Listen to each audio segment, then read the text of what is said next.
All right, this is just a brief overview of what I do on a Monday in preparation for our Tuesday morning meeting. So I've got our slide deck open here, and I have after the meeting last Tuesday, I go through and I make as many updates as I can. So I just kind of finalize the presentation this week. So the main thing to check on this first slide is that I have the date updated, which I forgot to do, and I usually do after the previous week's meeting. So this week it'll be November 3rd of 2020. And then this slide never changes, rarely changes. It's the leadership team, so we usually don't have much there. The special announcements screen pretty much always stays the same unless I need to add a special announcement, which rarely happens. At the conclusion of last week's meeting, these opening statements, this one, and this one, I already added the member who will read the statement, and I sent them email with a screenshot of this so that they were notified that they would be reading the statement. So I just kind of confirmed that I want to represent each member, their picture, their logo, their company name. You can do that or not do that, and you can adjust this as you wish. But I found it good to give members that visibility and that time to speak. So this looks okay to me. The next one, that looks okay. I might add Daryl's company logo. I can see that I forgot that there. So in that case, I just scroll down to uh, where Daryl's normal slide is, and I copy, and I go back up to the slide we're working on, and I paste, and I resize, and I move, and then boom, Daryl's represented and his company is represented a couple times. So it's just a nice thing, I think, to make sure every member is visible when they're speaking. So he'll read number 7. And on this particular slide, when I sent him an email, I said, please read this one, and it's short. So we also ask members to share why, in this case, recognition is important to them. So I also sent an email out to Michelle to let her know she'll be reading this statement. So everything looks okay. I could add Michelle's company logo, I suppose. So let's go find Michelle's company logo. Michelle, where are you? There she is. So that's pretty simple. We just copy and we go back up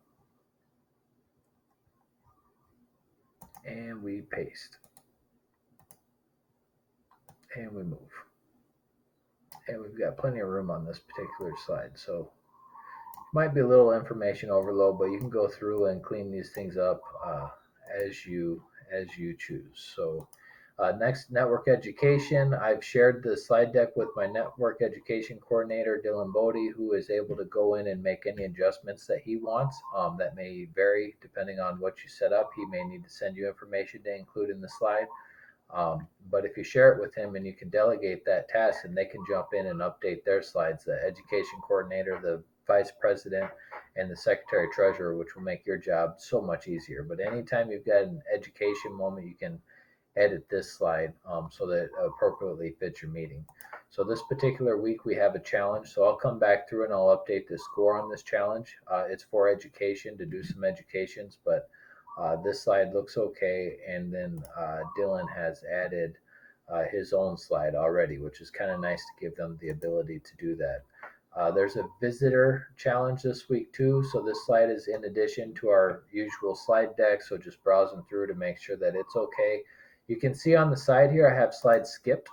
Um, this is a skip slide from the last time we had a renewing member. I just skipped this slide so when we have another member join, I can edit the information with the new member. So we'll just leave that skipped.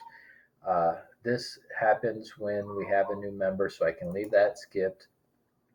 At the first meeting of the month, we have a membership committee meeting, and we go through the data. And the following meeting will recognize people with notable networker awards. So I always skip this slide and then I update it actually for the second meeting of the month where we give notable networker awards. So that's okay to be skipped right now. And then we get right on to our weekly presentation, who you are, what you do, what makes a good referral for you. If we had a meeting stimulus this week, I might add that to this slide. And then here, the slide deck for each individual member stays the same. Wendy has stars because she won a notable networker award, and we want to recognize her and her team. But all this stuff should be prepared, all the members in alphabetical order by last name. At least that's how it works in my slide deck. That stays very consistent each week. The only time I'm making changes in here is if we have a new member. At the end of them, we always have this staple slide just to make sure we didn't miss anybody. This slide never needs updated. It's just, again, to the workflow of getting the visitors ready now to present. Then I have a couple visitors this week. So Lewis has registered online, and Larry is our chapter director, and I know he's coming this week.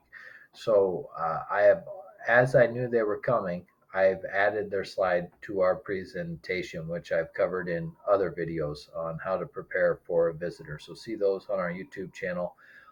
Up until the end of the day on Monday in my final preparations, the only thing I go back to change here is who is the next presenter. Because if someone else tells me they want to join today, I don't want to be changing these all the time. So I'll just kind of put them in order by alphabetical last name. So in this case, it would be Larry.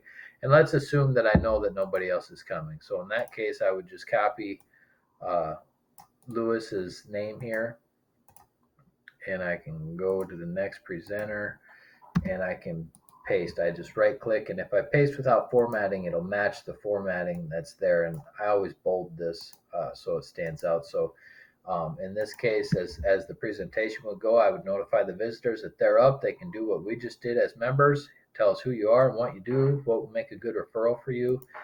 Larry, obviously, being a BNI member, knows the drill. And as a matter of fact, Lewis here should know the drill too, because he's a visiting member from another chapter. So that's how that will flow.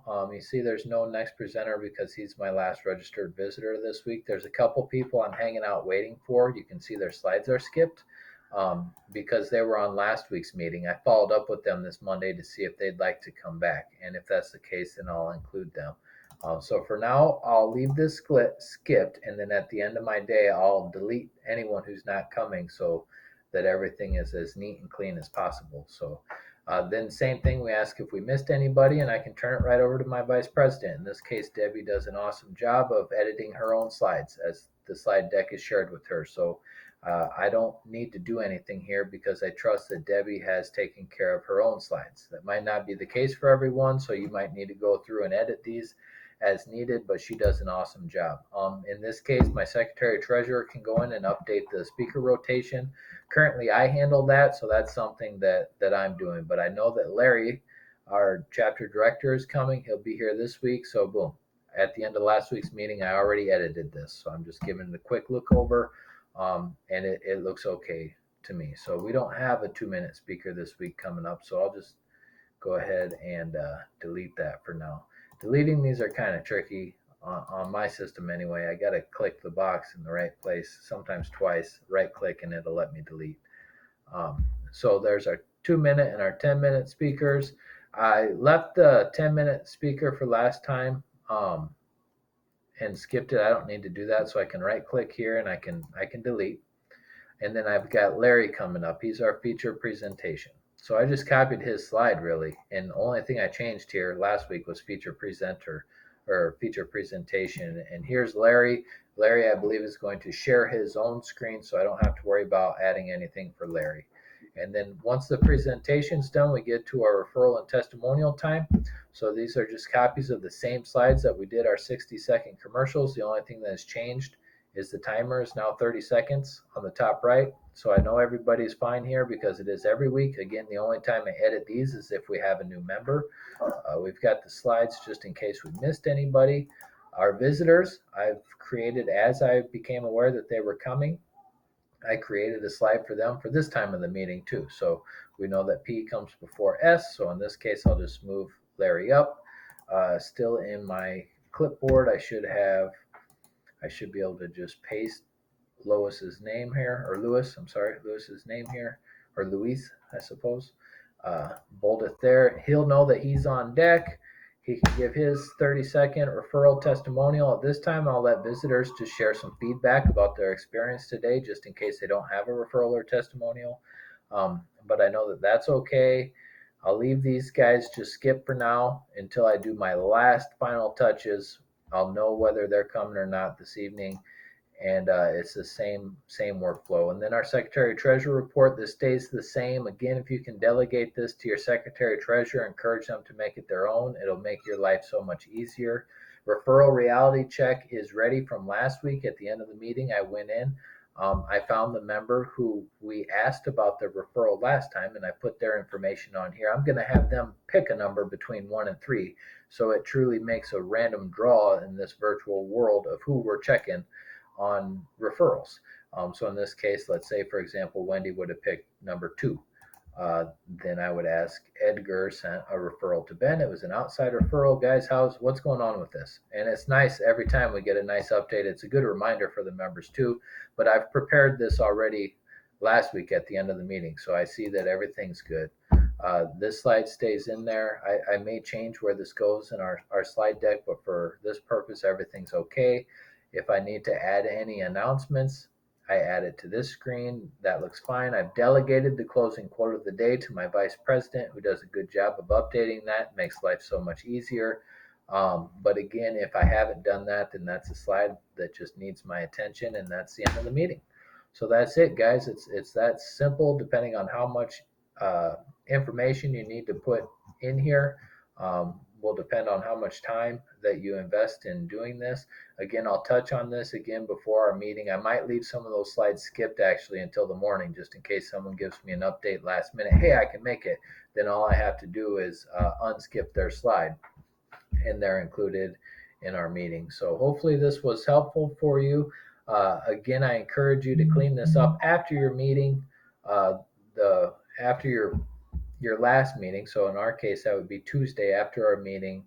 I make the updates. So then Monday when I go in, I'm just cleaning stuff up. So hopefully this helps. Mahalo for watching.